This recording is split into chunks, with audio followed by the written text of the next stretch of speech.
This podcast is sponsored by nobody.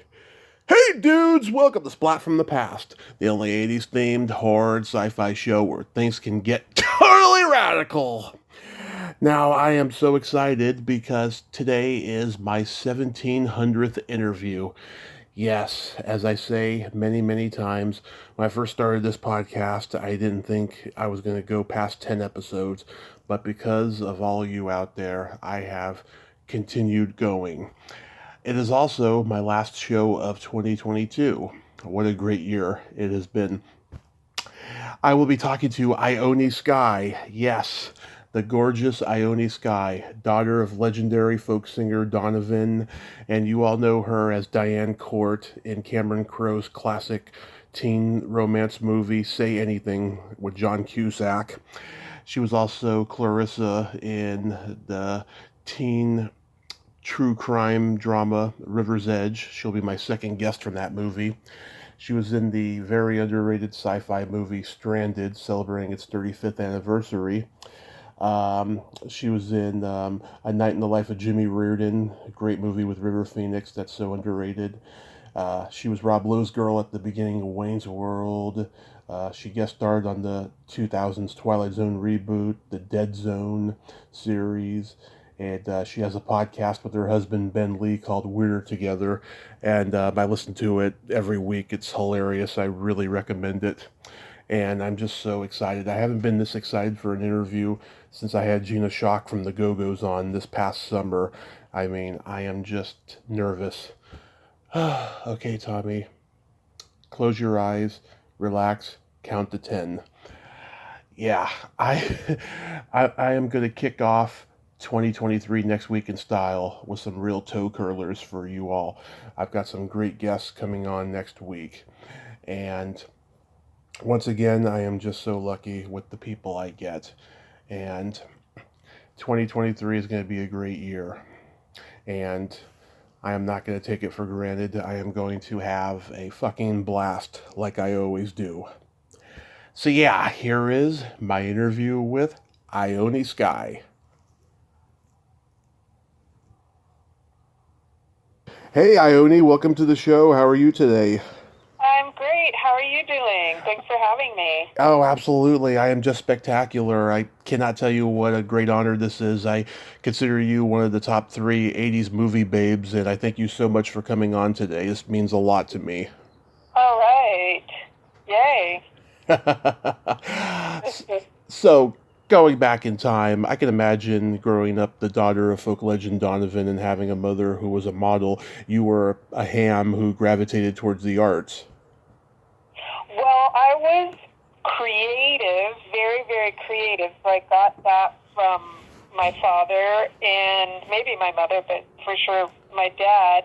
But I was kind of more behind the scenes, like drawing, writing stories, Hmm. a fan of like music and film, but it was more my brother was like tap dancing the minute he was born, like just ready to perform.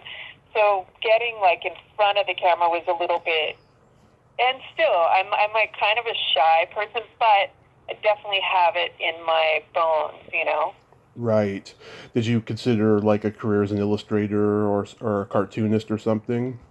Yeah, I mean, I just loved, yeah, just exactly. I think probably, I don't know if I even thought like what type of artist I would be, but I was definitely more just, yeah, drawing and painting, and maybe I thought I would probably even direct or do something that was behind the scenes more, but I definitely took to it once I started performing. Did you do school plays? I did. I was into dancing a little more, so I did like dance performances. But I was kind of, well, I guess I would have done more school plays. I don't know. I didn't think to join the drama department for some reason. I wasn't one of those actors that you read about their bios, and they, Yeah. John Cryer or whatever. They were like always doing theater, and that's when they knew. I Hmm. think again, I was kind of like making little movies on my, camcorder or whatever. Like it was more like doing it kind of making funny little movies with my brother and things like that.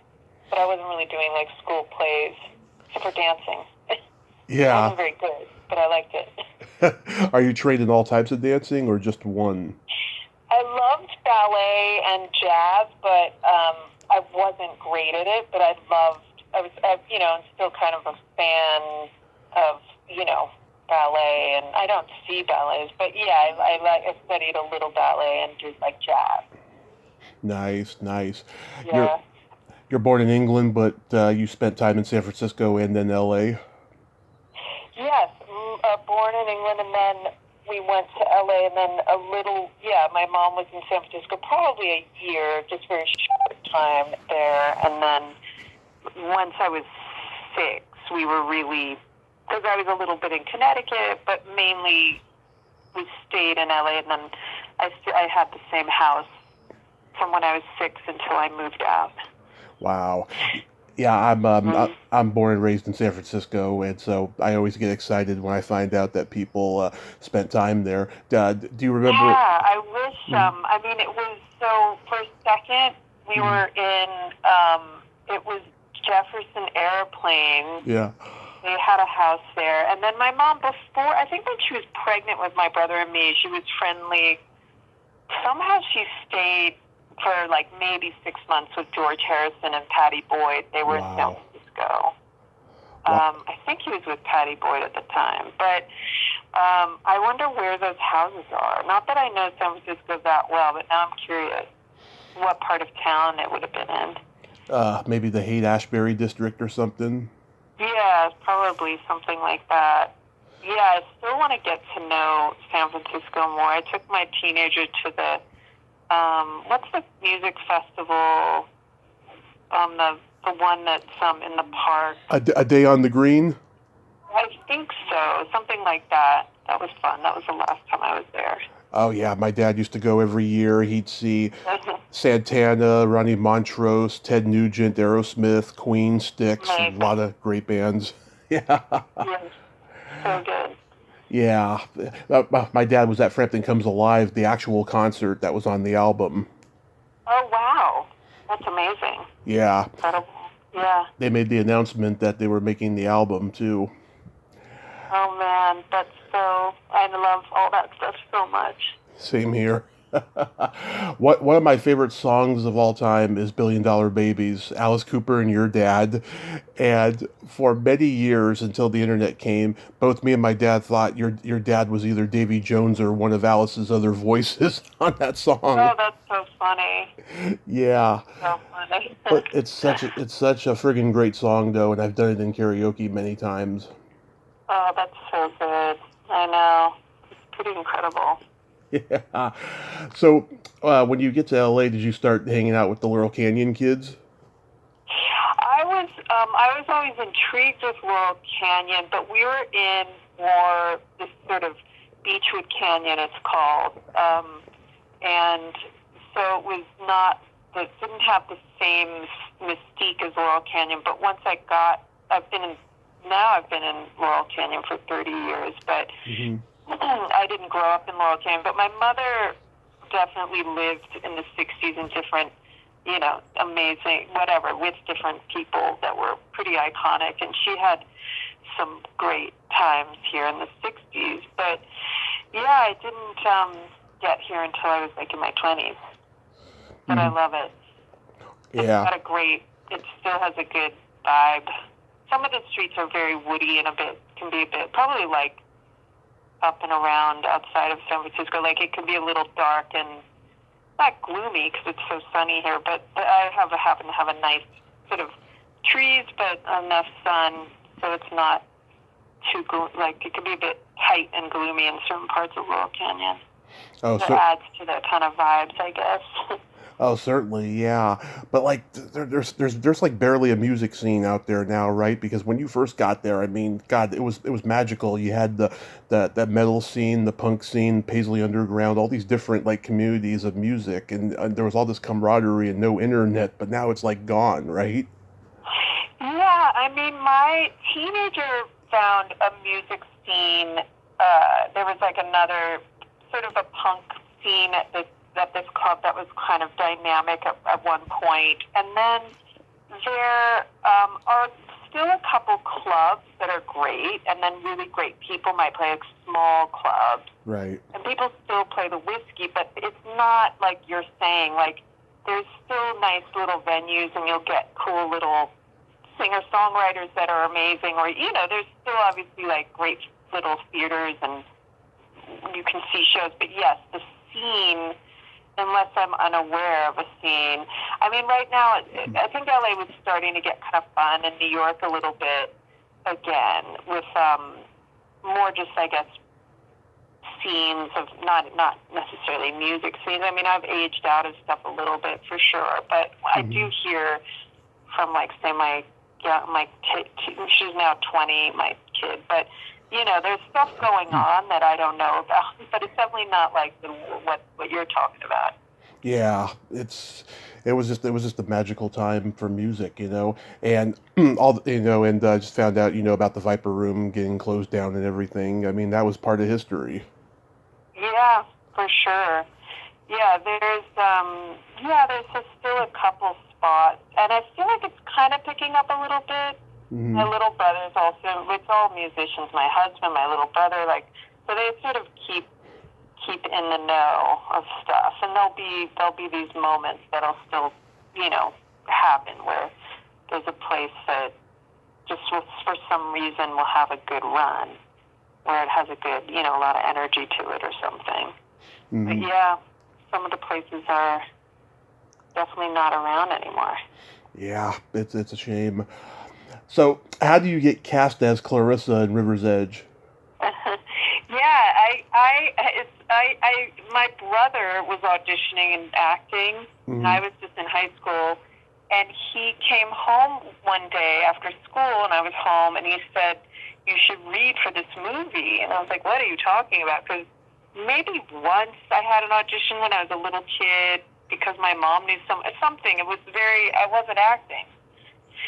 And he said, it's a cool movie. The same guy who wrote Over the Edge is directing it, and we loved Over the Edge. And I was like, what? And he said, it's all teenagers, and it's cool. And I was like, well, why me? I didn't have an agent. And he said that they saw us in the LA Weekly because my mom's friend took a picture, and we were in it.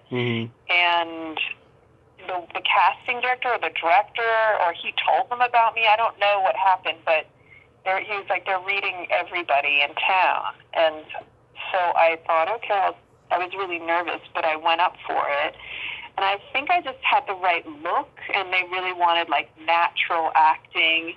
And then they had me do, like, a screen test, like a big audition with, I think, Crispin Glover's already cast, and Keanu, and they wanted to see, I think, if I could keep up with them, and be whatever, if I was good. And I tried really hard, and I got it. Did you base her on anybody you knew? Because you play a lot of characters that, for the most part, are much like yourself in real life. Very sweet, chatty, non-judgmental. But Clarissa is kind of a twat. Did you know anyone like her? Yeah, I think I related to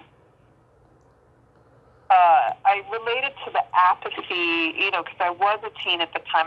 Obviously, if some murder happened, I would have said something. But I kind of, at that age, you definitely are, you kind of, a lot of teens, you're sort of like depressed, and you don't really, it's not that you don't know what's right or wrong, but you sort of lose your compass, and you're just, you're a teen. So I related to the kind of apathy, I guess. But I really loved, occasionally I did a movie called Jimmy Reardon with River Phoenix, and I played like a bitch. Love that movie. So I think it's kind of fun to sometimes play again, to play a part that you wouldn't let yourself. Like, I would never let myself be bitchy, because I like to be liked, and I don't want to hurt people's feelings. But yeah, Clarissa was kind of,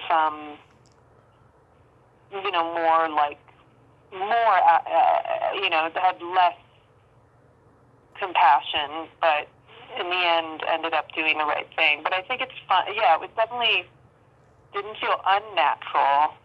And then the kind of the character in this movie, Ghastly Lodging, was sort of also kind of like tough.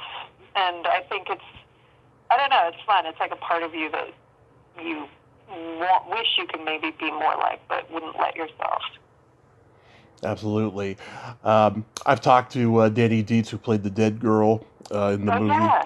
Yeah, she didn't think at the time, oh God, my whole family and friends are going to be seeing this movie, and I'm going to be naked the whole movie through. I know she was amazing because she really put a lot into that. I was and we all were. But the nice thing, and I hope she remembers it this way, is that we all felt very respectful of her. That she took it seriously, and she was listening to like chamber music to get in the mood, like kind of.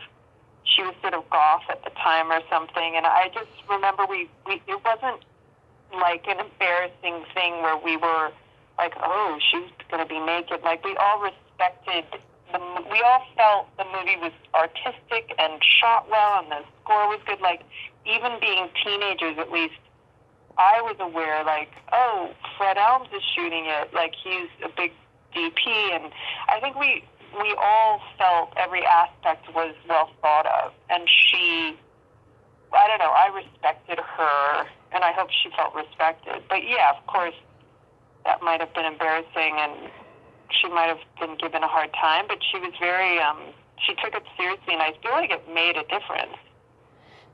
Absolutely.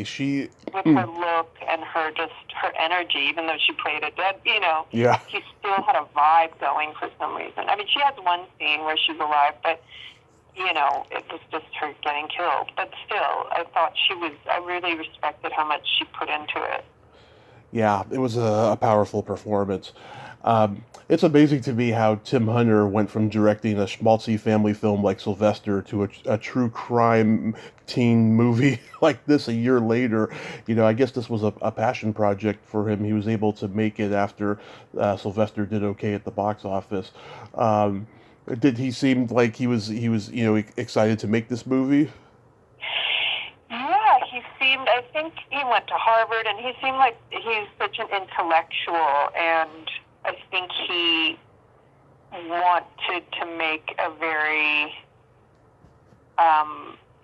realistic and beautiful and sort of intellectual, meaning just the level of talent of, again, like the person who did the score and the DP and the kind of like the lighting and the tone.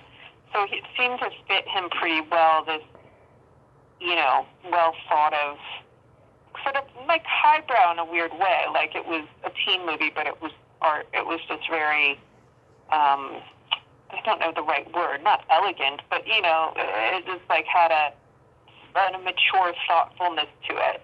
And he was very, very into it. Oh, that's good. Was Crispin Glover in character the whole time? Because I heard he's like a method guy. Yeah, he pretty much was. He was great.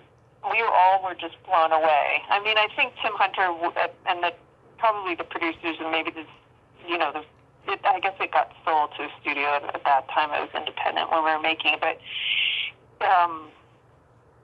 they were a little nervous of his performance being too big. But we also were all like obsessed with him. He was so amazing.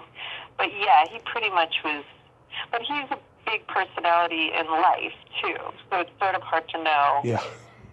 Is that his character, or is that him? And I became friends with him, and he was always, he always had that cadence and an awe. I mean, he did an accent kind of for this character, but in real life he has a funny accent and affectation anyway, so it's kind of hard to know, like, is that the character? Is that him? He's amazing. I was very impressed with how bold he is. I really looked up to his choices, because I just think it's very brave. His dad, Bruce? Pardon me, say that again? His dad, Bruce Glover? Oh, right. I don't. I know. He's also an actor, right? Yeah, I talked to him last year, and you could see that the apple doesn't fall too far from the tree when it Right. comes to Yeah. intensity and He's eccentricity. kind of kooky. Yeah, it's pretty funny. It's funny how Daniel Roebuck is now playing Grandpa Munster in the Rob Zombie reboot. He's such a talented actor. Yes, he really is. I know. I'm glad he's worked a lot. Because over the years, it's so hard to keep going for a lot of people. It's nice. I kept seeing him in things. Yeah, and this was like a wild year for Dennis Hopper. He did like 5 movies, and he was making a huge comeback. Post Yeah. alcoholism. Yeah, what was he like? He was great. He was soft-spoken, really nice. We were all kind of expecting. We didn't know until Tim Hunter said, "Oh, he's not going to come in on a Harley with long hair and a fringe jacket." Like he was just like clean cut and sweet and thoughtful.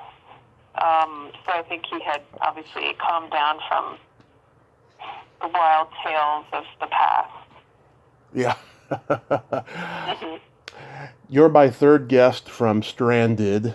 I've talked to Oh, I've talked to Cameron Dye and Susan Barnes.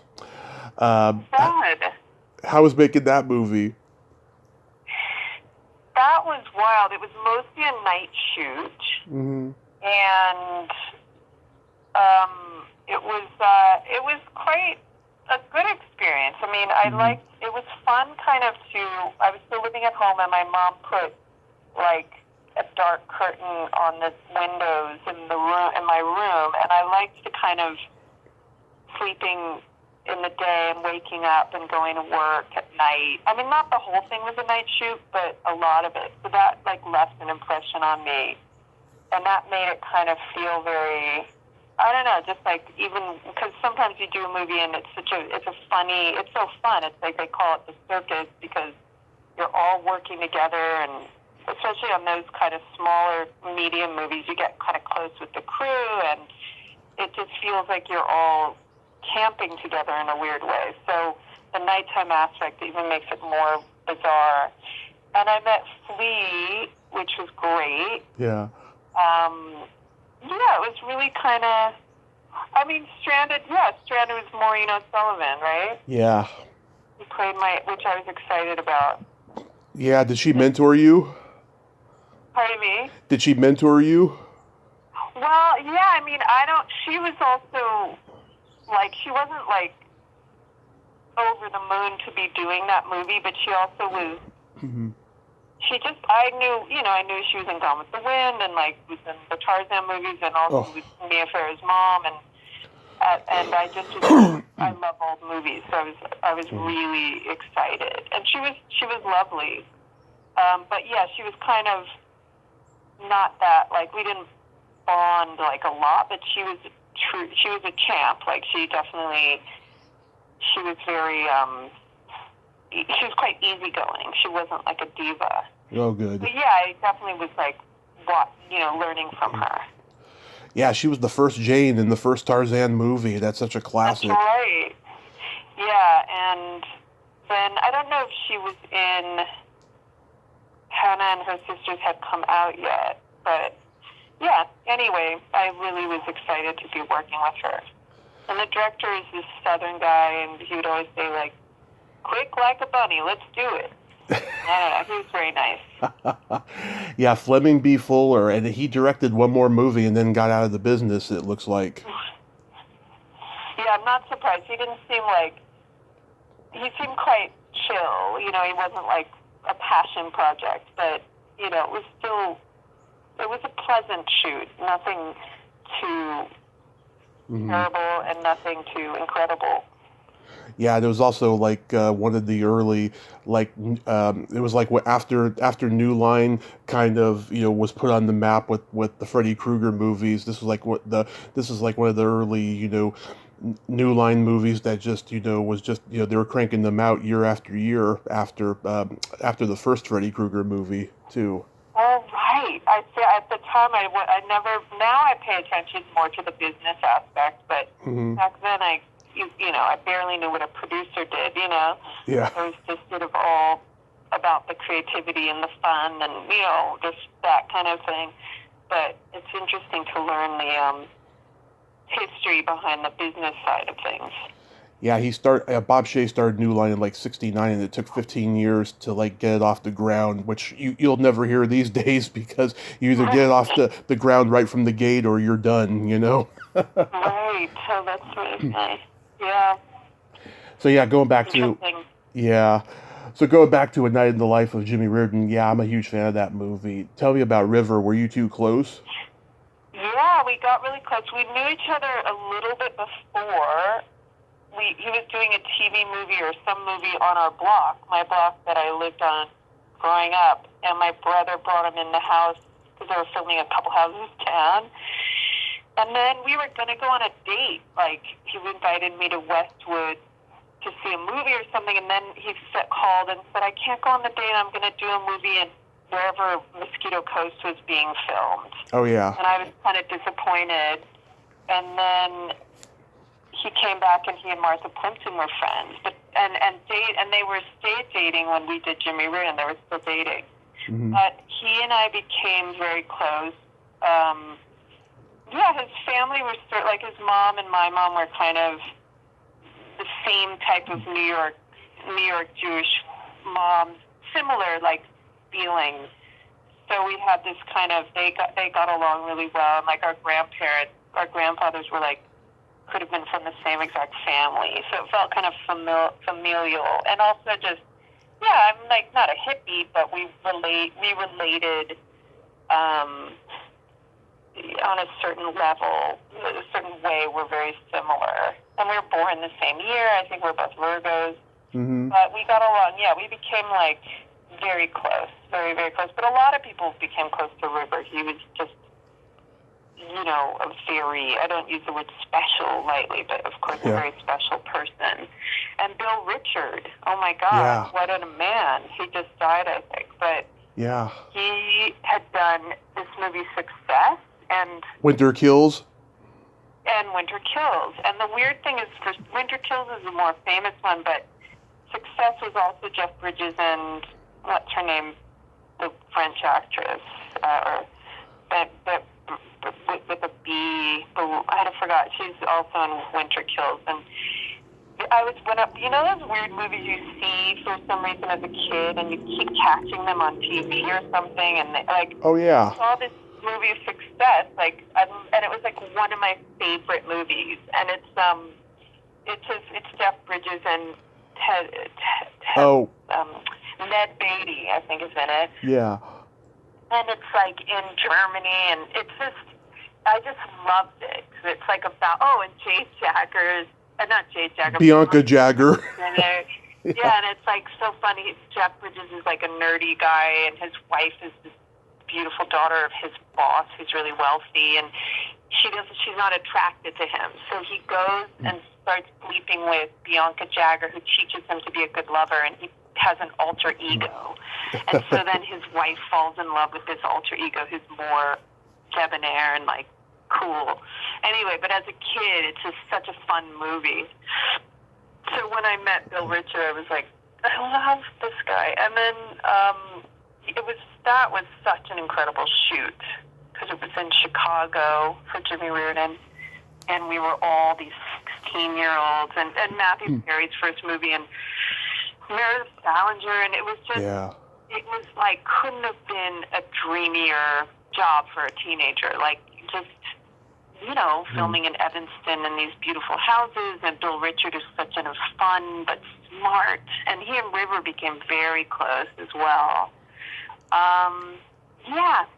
That was extremely fun to make.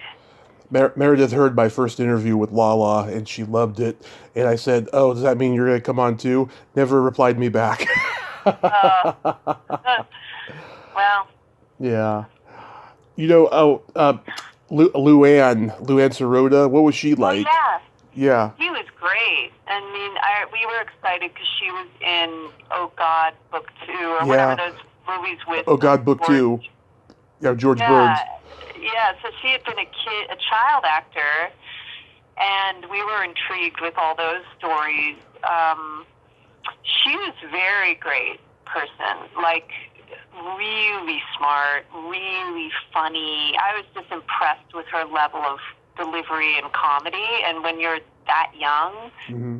you know, it's sort of unusual to be that funny, you know, because it's usually sort of older people can learn how to do that or are like that. But she was super cool. And I don't know, I really looked up to her because she seemed, I don't know, I guess she'd been in the business so long and Mm-hmm. she was so smart and funny. I admired her. Yeah, my friend Katie Barberi is friends with her, and she tried to get her to come on the podcast, but I guess she just doesn't want to look back, and that's Talked perfect. about it. That's Yeah. perfectly Yeah, I got fine. the feeling it wasn't Mm-hmm. like being a kid actor. I got the feeling that, you know, it's rare that people, you know, come out kind of whatever, like not having complicated feelings about it. Right, but I did get to talk to Mrs. Reardon, Jane Halloran. Oh my God! This is like a real blast from the past. All these names. Splat from That's the so past. great. Yeah, Great. she's a character. I'll tell you, she's a very passionate liberal, and she will negate anything Right. you say. Right. Ann Magnuson, I might have her on soon. What's she like? Oh, she's terrific. Yeah. She's just. She also had already had a big kind of life before being, I guess, I don't remember. Oh, well, maybe she was in She's that movie with John. Why am I blanking on his name? Malkovich or something. oh yeah, she Right? I can't make, remember, but making Mr. she Right. also, yeah, making was right. And she had also had did a lot of things in New York or something. Oh. She was sort of a character already when she came on that film. You know, I was already. She's part of that, history of New York's artsy punk scene, Yes. I mean, that was also a magical time. There were so many magical scenes, in LA, San Francisco, and New York during that time. It's Yeah. incredible. Totally. It's incredible. Now, It makes sense. I take it because of your background in having a rock and roll, family and friends. That's how you got cast in Say Anything. Yeah, exactly. Yes. I mean, I think I had already been acting, so I probably would have auditioned for it, but it did help that I was hanging out with Moon Zappa, Cameron Crowe. I think Moon said to me, "You should meet my friend Cameron. He's directing a movie." And, Cameron obviously was a big music fan, and so I met him before my audition at Moon's house, and I think it helped, just having that introduction in a way. Yeah, I mean, and also that he was a fan of music. He probably was a little, intrigued. and there's so many children and siblings of like rock musicians in this movie. Like there's David Lee Roth's sister in there. Just so many. I'm surprised Lala didn't even get cast in this. Yeah, I know. She's great. Did you ever hear that Jennifer Connelly almost got cast as Diane Court? Probably. Yeah. I mean, we used to go up against each other all the time. Oh, you'd see her at auditions and stuff? Yeah, and hear about her, And she's almost one of the only actresses I'm a little, envious of her career in a way, which is funny because I could be envious of so many people, I suppose, but it's funny the ones that you get a little meh, I don't know why. And then others you're like, good for you. Yeah, I love this unlikely romance between Lloyd and Diane, and we saw a lot of that in the '80s. The unlikely romances in teen movies, but this movie is just authentic and real compared to those ones because the other ones were obviously probably cash cows because teen movies were such a trend at the time. But this is like coming from a place of authenticity. Yeah, I know. There's a certain a Cameron Crowe warmth or something. That just, it was hard to get John Cusack to do it because he just didn't want to do another teen movie. but Cameron and I, we campaigned together to get John Cusack. Cameron was like, okay, you can do it, but now we have to get John Cusack because I am not making this without John Cusack. So we not wined and dined him, but we both buttered him up to get him to believe this wasn't going to be a dumb teen movie. Yeah, he had just done 8 Men Out, which was probably his first adult role, and right. He didn't want to go back. Yeah, but if you look at this movie and look at The Sure Thing and Better Off Dead, he's playing 3 different guys, and it doesn't even seem like that he's playing the same guy, even though we know it's the same actor. It's just maturity and That's unusual. Yeah. I mean, I know a lot of people can do that, but it's sort of, well, maybe not a lot, but that is very true. I hadn't even thought of that because there's character actors or people, who, whatever, Meryl Streep or so many, these people who can do very different roles. But, yeah, I never thought of him like that. But it's so true if you think about all those movies. It's almost like a different energy even of the way they, come at the role. Interesting. Yeah, I mean, obviously you could tell it's the same guy, but it's just maturity and just getting better as an actor. I mean, it's amazing. He's such a talented guy. And of course, that's that iconic scene with the boombox. It's become such a part of the nomenclature that it's just it's bizarre how recognizable it is. Is this the one role that you get recognized for the most? Yeah, I think so, for sure. Yes. Mm-hmm. Yes. Yeah.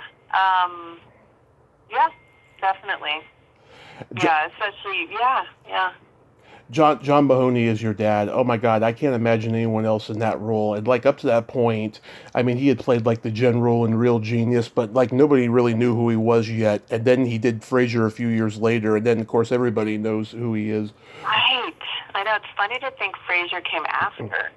Yeah. Yes, he was great. He was very, he's just had a lot of energy and very happy-go-lucky kind of guy. Mm-hmm. And I don't know, he was such a, it was really cool casting because he seemed like the nicest person in the world, but you can see how. And now, of course, as time goes on, more and more people, you find out, oh, those people embezzled, or this person did that. And, and it's sort of, I don't know, sometimes it seems like, these kind of nice people are doing pretty rotten things. But he was great to work with. Yeah, and I think he should have gotten an Oscar nomination, especially for that prison courtyard scene alone when he loses it. He was just so amazing. I know. He definitely should have. That's so true. I know. I feel like we were even maybe, in my memory now, I'm feeling like Cameron was hoping he would too. I still have my DVD from 20 years ago when the three of you are on the commentary track. That's one of my favorite commentary tracks because the energy is so infectious. Yeah, and there's a real camaraderie there. I love it when you say, well, not monumentally. I love the way you enunciate that word, monumentally. It's so funny. You don't know, again, the boombox scene or certain lines from, how certain lines from movies become, everyone quotes them, and it's sort of the way they were delivered. Some lines are just amazing lines, and they probably knew beforehand this is a great line. But it is funny that there's certain ways people say things that turn out to be something memorable. Yeah, speaking of that, I mean, you were also in one of the most quotable movies of all time, Wayne's World. Oh, right. That's right. Yeah, that was, I mean, Penelope, she's so cool, and I was so, flattered that she asked me to be in it. I used to forget because it was just the one scene in the beginning, and then every once in a while I'm like, oh yeah, I was in the opening of Wayne's World. It's something I kind of forget sometimes. Yeah. But yes, that was, I was quite flattered to be asked to do that.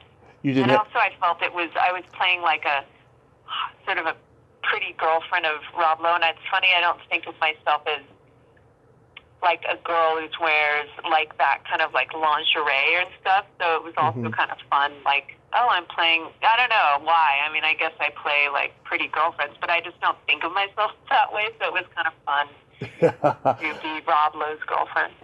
Did you have any other scenes that were filmed? No, that was it, and it was just like a half a day's work. Because I remember, like, when my dad and I saw it at the drive-in for the first time, the whole time we're just waiting for you to come back and, like, try to catch him in the act, you know, because he's trying to get with Cassandra, you know? Mm-hmm. Yeah. I would have liked more. Yeah. That would have been fun. It worked out. How was working with Drew Barrymore on Gun Crazy? That was great. Yeah, I love her. I think I was friends with her a little bit on and off, and it was sort of great. It was sort of a time, and I mean, it was sort of before she became more like of a businesswoman and all the Adam Sandler stuff. So she was different back then even. Like, I think she was vulnerable. She is very vulnerable, but as she's gotten older, I think she's become more, you know, like protective of her life and who's around her and all of this stuff. So it was sort of sweet too. She was just very, I don't know, like very open and warm and vulnerable. And Tamara Davis was a good friend of mine, and yeah, it was exciting to do. I don't know, it was fun doing like an indie movie with with Tamara, and yeah, of course she's so wonderful. Like she's there's just something about her that's really just very sweet. Yeah, I mean, even though River's Edge was an independent film, you know, it looks like you had a nice little run with the studio teen movies, and then when the big studios stopped making the teen movies, then you went back to the independent world, and you seemed to flourish there. Yeah, I didn't put it together until, I don't know if there were articles or a couple things. There's I was referred to as like one of the indie, you know, the golden era of being in those independent movies. And I kind of like thought, oh, I want to do commercial things, but I also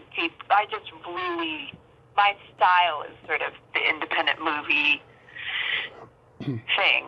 And so it was perfect for me. Like, it just felt very natural to me. But there was a time when I thought, am I just doing indies because I'm too insecure to do, like, big movies? Like, I was sort of analyzing what was going on. But I think that's just kind of my style. I'm quite, I'm like an artist type. So it made sense that I'd be doing kind of those movies. And those movies actually are really fun to make. I mean, not all of them, but when you do bigger productions, or, you know, I've done a bunch of TV, and, you know, it is really true that there is a more sort of corporate feeling to certain jobs. And it is really amazing to go on location with creative people, and especially people who have a great vision, and they pull together all these other people around them, and, you know, it's just something, it's very fun to do. You were in the missing ingredient segment of Four Rooms. How did that come to you? Well, Allison, so I'd done gas, food, and lodging with Allison Anders, and then I think she just asked me to be in it. It was like, I'm doing a short film in this, you know, movie with all these shorts with all her friends, other friends directing it, her friends, and it's a story about witches, and I was like, well, okay, like, whatever you say, I'll do anything with Allison. And it just sounded, I was like, cool, crazy. And then she's like, Madonna's in it. I'm like, what? So that was odd. And it didn't really work. Like, a lot of those shorts didn't really work. Those movies are kind of hard to make. I mean, I feel like they don't often pull together, those little movies within a movie kind of movies. But it was really, I don't know. I love Allison, and it was interesting working with Madonna, and it was interesting. I had worked with also, Lily Taylor, who was in Say Anything, Mm-hmm. and then there was this English actress who was from Sammy Davis. Sammy. She had been in that great English movie. And so I loved that English movie. So no one else, not many people, I'm sure Allison knew who she was. It was called, she was in The Lair of the White Worm, which is a cool movie. And then, what else? She was in, anyway, I'd seen this it was just a brilliant English movie. She's been in so much. She was in Mona Lisa. Anyway, and no one knew her. Mm-hmm. Seemed to know her, but I was a fan. Oh yeah, Hope and Glory. That's what it was called. Yeah. But so it's funny sometimes. Oh, and Tim Roth. It's funny when you're working with people that you know their whole work, mm-hmm. and everyone else is like, "Who is that?" And they're not respectful. I mean, everyone's being fine, but sometimes you'll work with somebody or an older actor who, and I just you don't even understand. In 1974, they were nominated for an Oscar or whatever. Some people just don't know anything, about them, and they're not respectful. Yeah, it's awful. Yeah, I saw Sammy Davis in a TV movie where she played a psychopathic killer, and there's a scene where she's suffocating a woman, and just you see it on her face, like it says it all. She's a talented lady, and I think she got out of acting. Yeah. Yeah. It's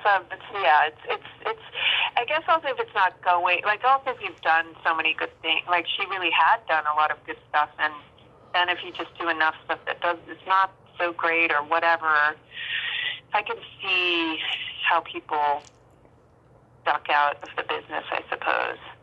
Mm-hmm. I always feel like just if you'll have me, and if it's, if there's a reason, if it's good enough, I'm going to keep doing it.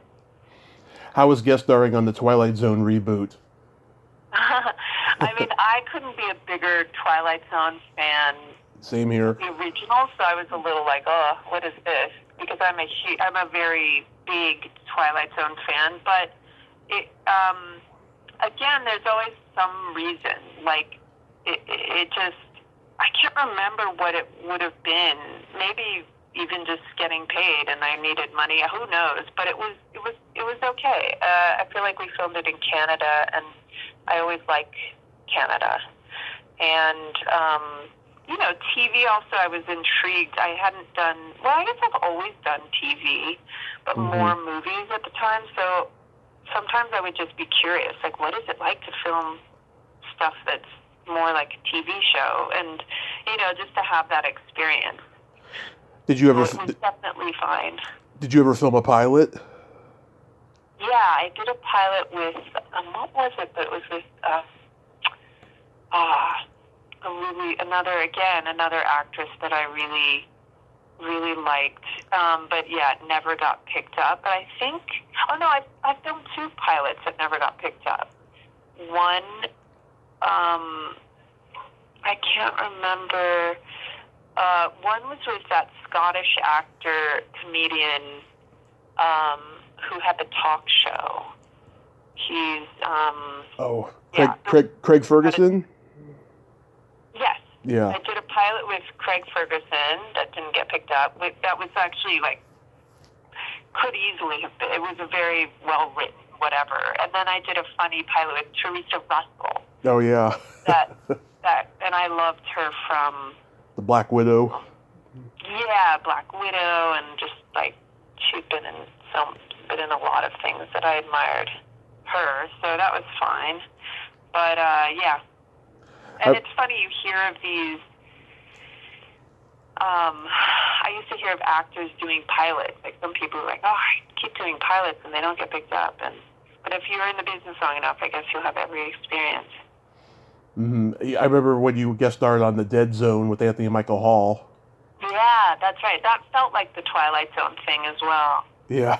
And that was so funny because he was really I guess after Edward Scissorhands, he was really really muscly, Mm-hmm. and it was so confusing because in my mind I always remember him, as the scrawny, nerdy kid. 16 Candles in Breakfast Club and Weird Science, yeah. Exactly. Did you know him back in the 80s? I didn't know him. I knew Molly Ringwald a little bit, but Mm-hmm. that was the only one of those that group that I knew a little bit.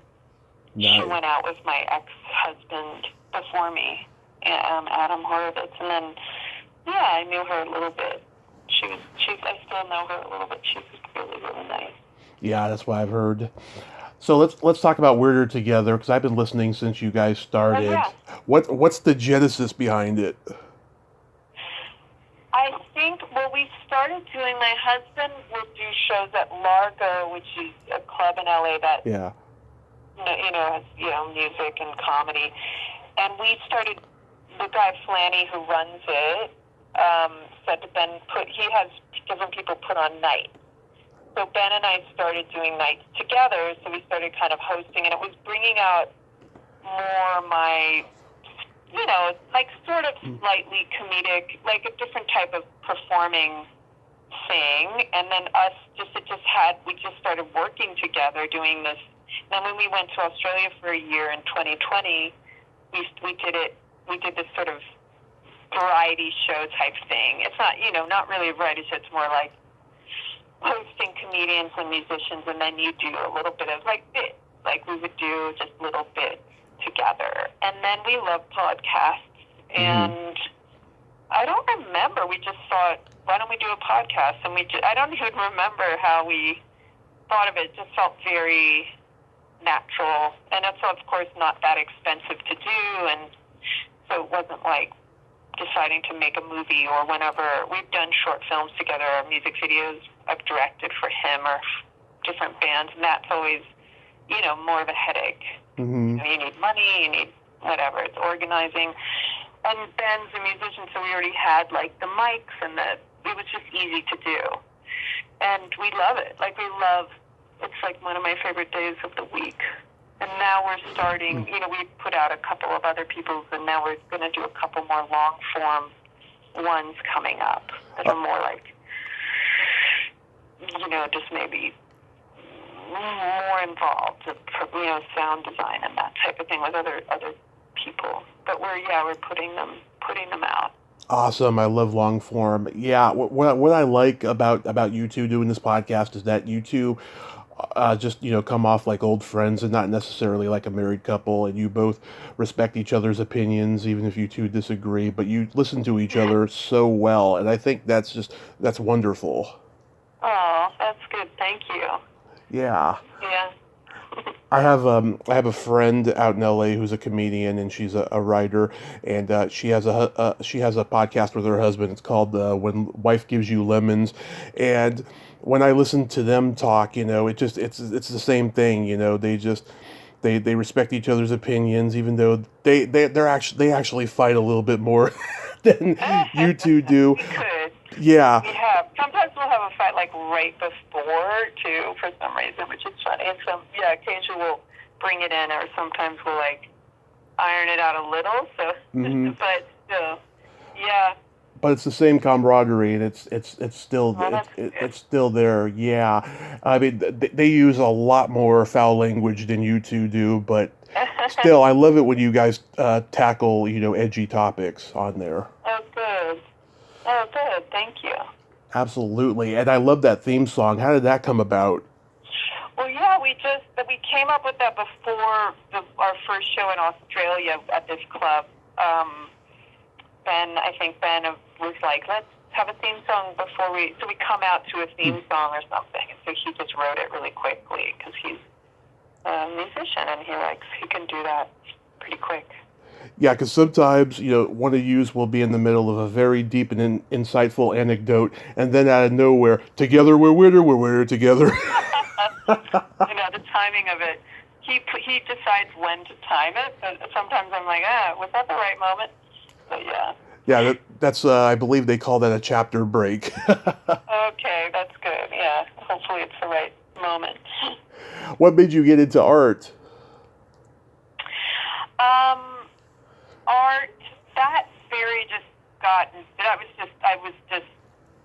it just was a natural instinct. Like, it wasn't because we had, I don't know, I think with that, it really was just, I couldn't not do, I just doodled and drew. It just was like just in me. I don't know, genetically or something. I don't know. That was, there was never a moment of like, I want to do this. It was just like a natural thing. I just was into drawing from when I was little.